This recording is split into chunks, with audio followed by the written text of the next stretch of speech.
Hello viewers, welcome. Today we are going to discuss ideals of Indian art. This is an essay by Bharatha Iyer. So let's get started. The understanding of Indian art, be it sculpture, painting or dancing, presents certain difficulties. It is bound up with India's past. That past have been a great one, stretching over immense expanse of time. During this period, a great many events took place, which have left their indelible impression on Indian culture and character. Many tribes and races such as Aryans, Parthians, Greek, Sharks, Kushans, Huns, Turks and Mongols made this land their home. They brought with them their indigenous cultures and then merged with the races already here. This mingling of races and cultures and their absorption into what may be called the mainstream of Indian civilization proved to be a significant historical process, rich with many possibilities. This mainstream, as is well known, is largely the product of the fusion of the great Dravidian and Aryan cultures. The beautiful Rangoli designs drawn by Hindu women every morning on the threshold of their homes. See the design. The variegated patterns of the pots, see here. The brass on the brass and copper vessels and lamps. The beautiful garlands with which the household deity is adorned. The gold and silver ornaments, the colors and designs of saris, and other articles of daily use. Invest the Hindu home with beauty.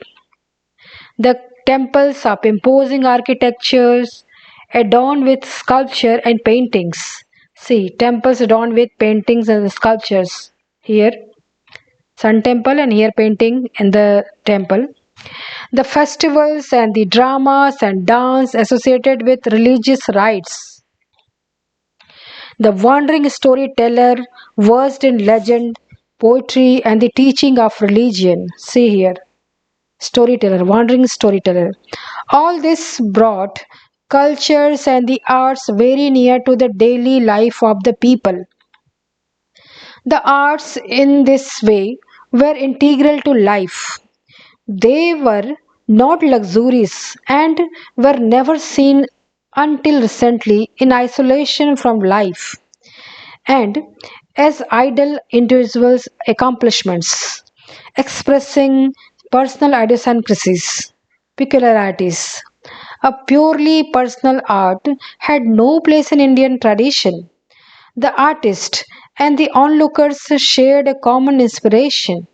Suffice it to say that Indian art remained truly national in the widest and the deepest sense of the term because it deals where the ideals of nation and its canons were well understood by people.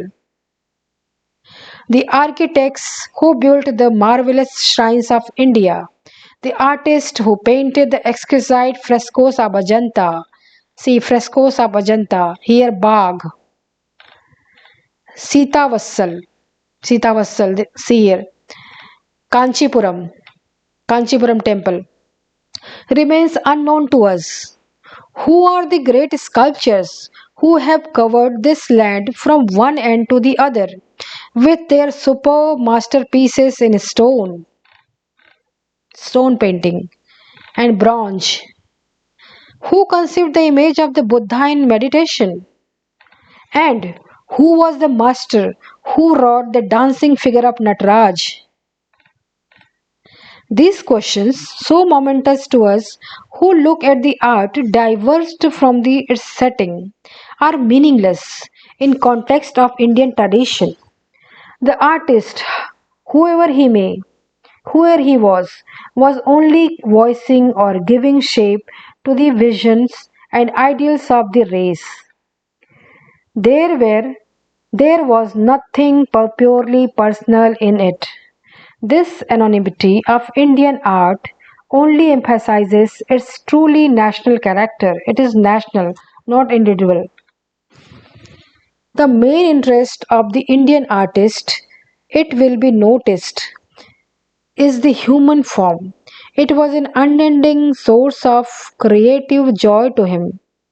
The teeming arrays of figures in Indian art is itself something phenomenal, something indisputably worldly.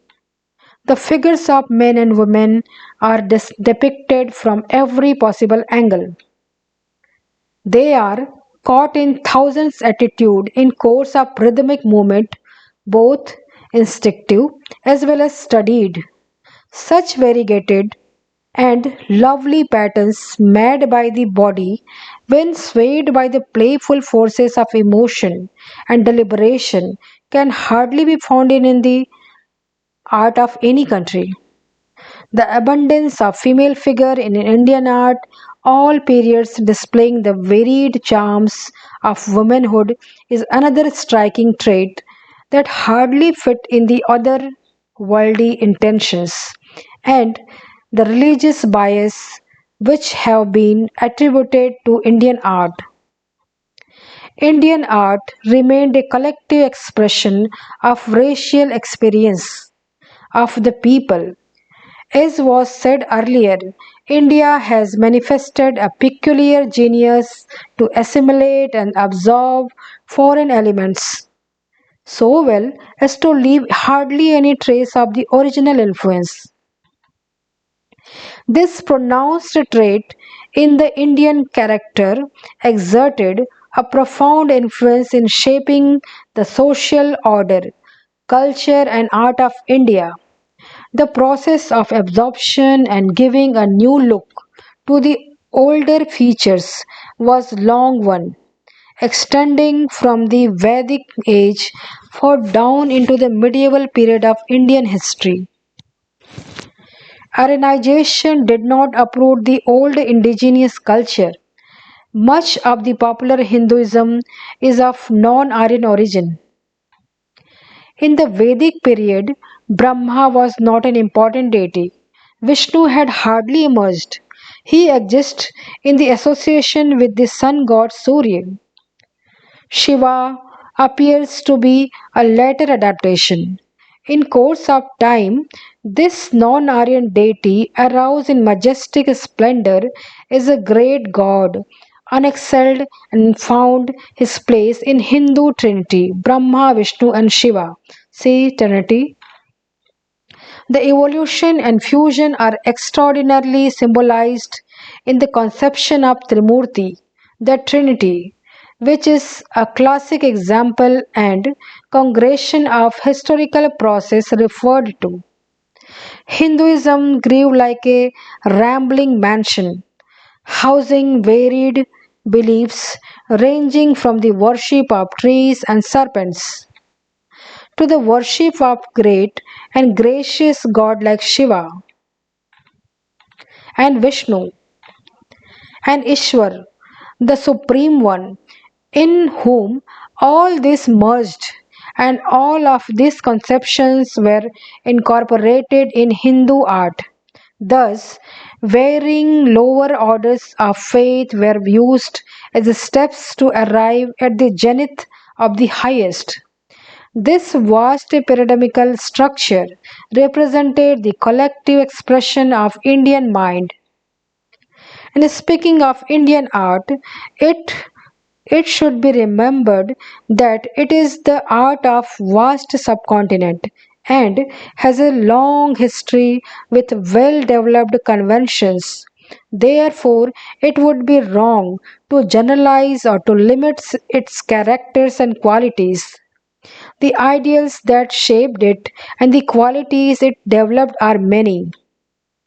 Indian genius is varied as the facets of diamond, with which reflects different lights and colors. Thank you so much.